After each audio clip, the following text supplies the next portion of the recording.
Welcome back to Rise and Shine. Today I will show you a biography, comedy, drama film from 2011, titled The Intouchables. Spoilers ahead. Watch out and take care. One late night in Paris, Driss is driving his employer Philippe through the city. When waiting in traffic gets too boring, Driss breaks the speed limit and begins driving quite fast, dodging other cars and not caring about traffic signs. This causes the police to go after him, and Driss bets €100 that he can lose them, but after driving under a bridge, the cops catch up by ambushing them from both sides. Driss doesn't look too worried though, and this time, he bets €200 that he can get them an escort. The cops make him leave the car and he starts acting then, behaving offendedly and telling them Philippe can't move and he was taking him to the hospital. The officers find proof of this when they find the wheelchair in the truck and, when approaching Philippe, they see him convulsing, which is also an act. Seeing as it's an emergency, the cops forgive Driss for breaking the speed limit and offer themselves as escorts on his way to the hospital. To celebrate winning the bet, Driss plays September by Earth, Wind and Fire, and when they arrive at their destination, he shares a smoke with Philippe as soon as the cops are gone. Driss promises he'll handle it and drives them away just before the hospital staff could find them. This friendship began many months ago. Philippe and his assistant Magali are holding interviews to find a new caretaker for him, but it isn't going too well, because all applicants have very standard or awkward answers to their interview questions. But they're suddenly surprised when Driss storms in, ignoring the fact it isn't his turn quite yet, because he only wants some papers to be signed saying they won't hire him so he can get the unemployment benefits. He's blunt and a little rude, even hitting on Magali, but Philippe finds him amusing and asks him to come back the next day for his signed papers. Driss goes back to his home in a humble neighborhood and tries to take a bath while all his little siblings bother him, only managing to get it done in time thanks to his sister Mina, who is a bit older than the others and more responsible.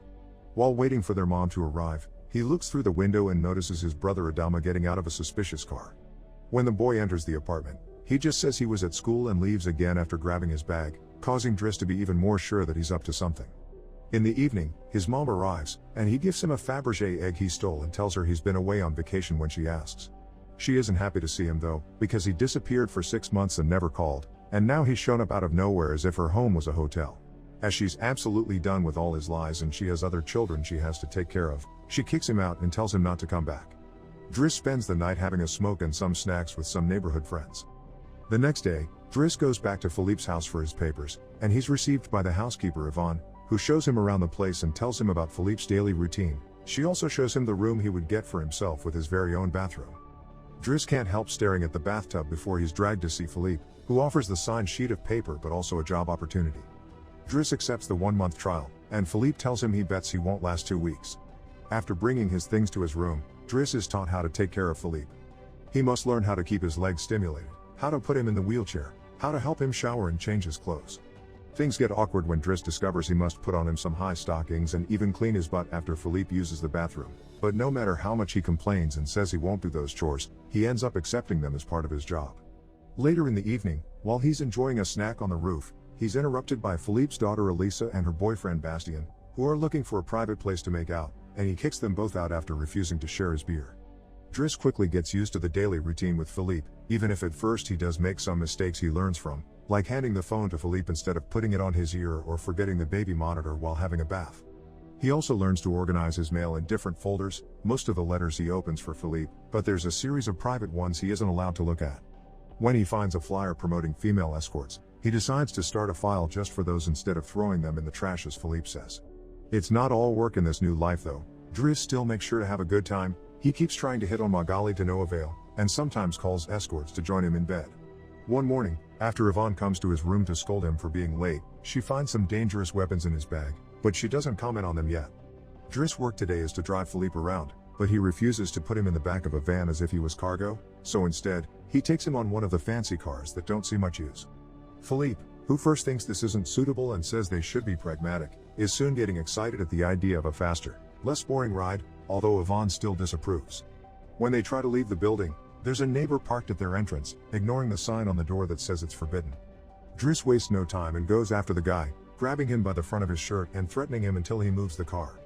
Philippe is impressed by his actions, but Yvonne, once again, disapproves. The pair goes to a museum, where Philippe is planning to buy a piece of artwork that Driss considers not worth the money because it's just a red blotch on the canvas.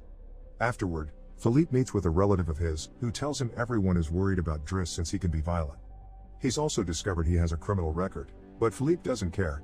He appreciates Driss because he doesn't pity him and doesn't mind joking around with him. After another failed attempt at hitting on Magali, Driss has dinner with Yvonne in the kitchen while listening to Philippe dictate a letter to Magali. Claiming it's a private conversation, Yvonne turns off the baby monitor and proceeds to explain what's going on. Philippe is pen pals with a woman called Eleanor. Those are the letters he didn't let Driss open. But he's never met Eleanor in person. Their relationship is purely epistolary. Speaking of love, Driss teases Yvonne for the looks the gardener gives her all the time before going to bed.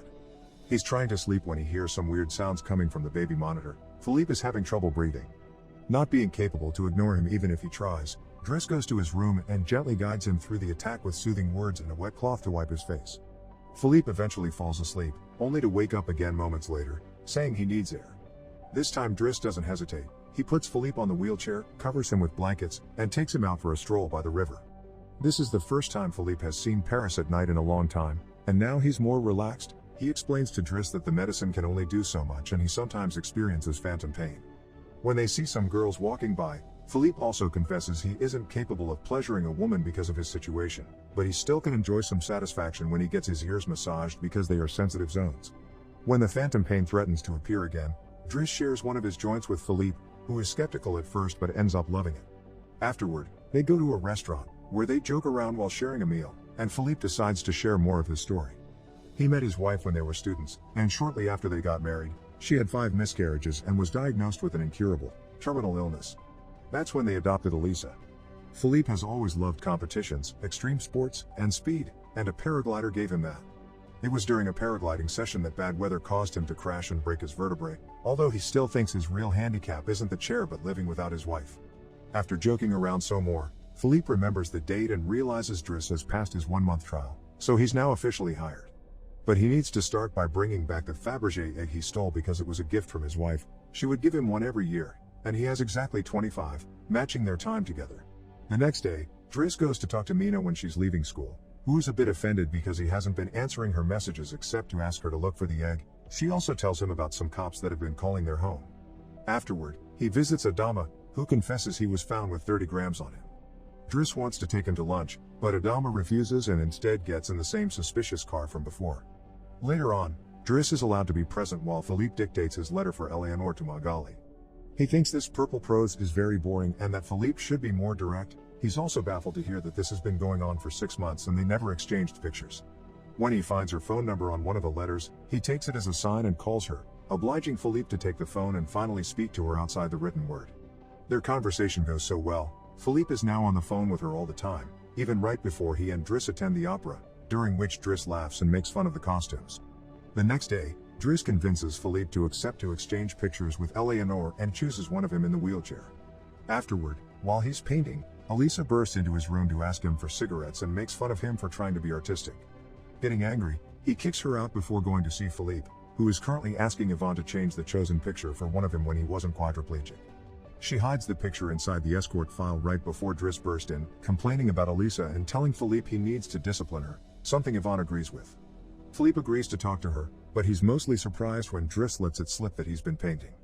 Days continue to pass, and the friendship between Philippe and Driss continues to grow. Driss takes him to play in the snow and brings him with him when he goes out for a run. Philippe gets him his first suit and scolds his daughter while Driss listens to him through the baby monitor. When Driss finishes his first painting, he shows it to Magali, who slaps him when he tries to kiss her. Philippe, however, likes the painting and promises he'll try to sell it. The two of them have a great time with each other, enjoying things like getting a faster car, sharing joints, and even hiring escorts together. When Philippe's birthday comes, he isn't very excited about it. Every year, he pretends to be surprised that they're throwing a party and has to meet with all these relatives that only come to see him on the date to check he's still alive. Philippe says it'll all be rather boring. While he and the guests enjoy some live classical music, Driss searches for Elisa, who is crying in her room after having taken some of Yvonne's pills, which won't kill her as she expected. The reason why she's sad is that Bastien broke up with her and called her a tart, so she asks Driss to talk to the boy, which he accepts to do for a price. Meanwhile, Philippe is showing Driss painting to his relative and manages to convince him to buy it for 11,000 euros. Driss goes back to the dining room and chats with Yvonne, who tells him Magali is in a relationship with someone named Fred, but things are rather rocky at the moment, giving Driss hope.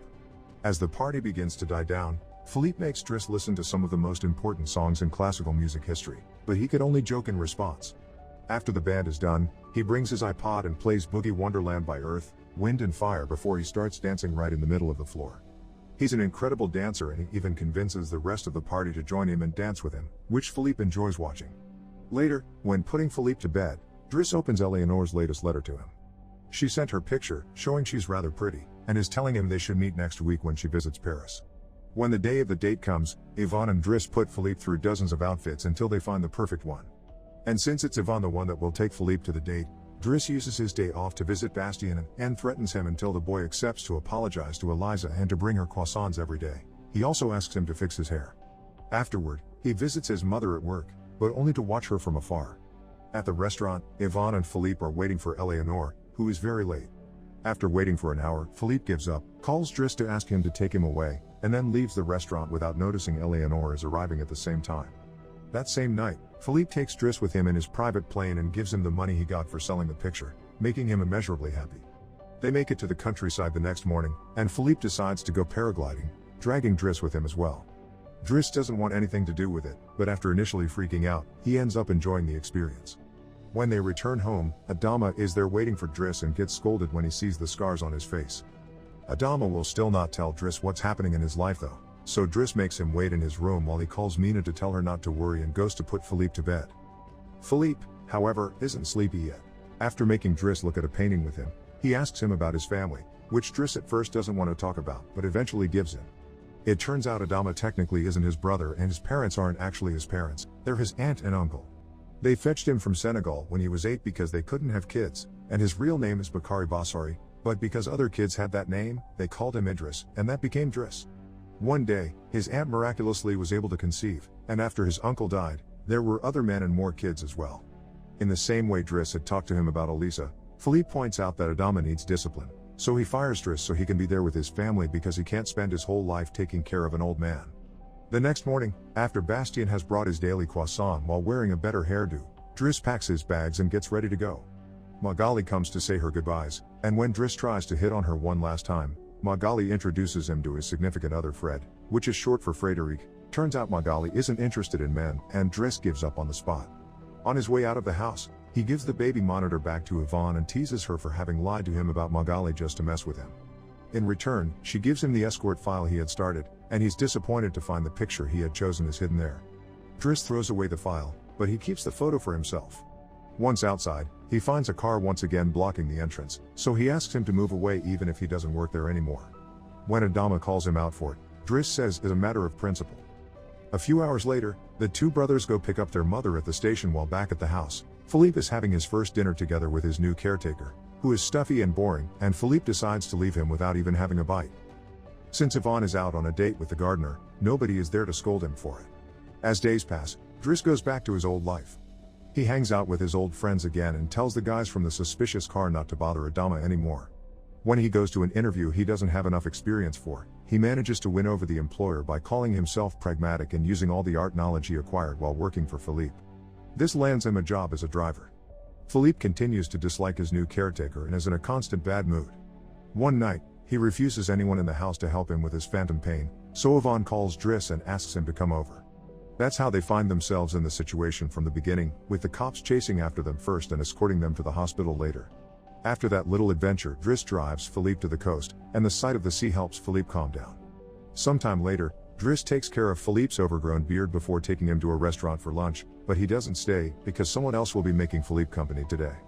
Driss wishes him luck and finally gives him back his egg before leaving, and Philippe starts worrying about being alone until he sees who his date is, Eleanor, who is delighted to see him and doesn't mind the chair at all. The real Count Philippe Pozzo di Borgo now lives in Morocco. He has remarried and has 2 daughters. The real Driss, actually called Abdel Yasmin Selou, has his own firm and is also married with 3 children. The 2 men continue to be very close friends to this day. Make sure to subscribe and turn on notifications so you can watch more videos like this. Thanks for watching.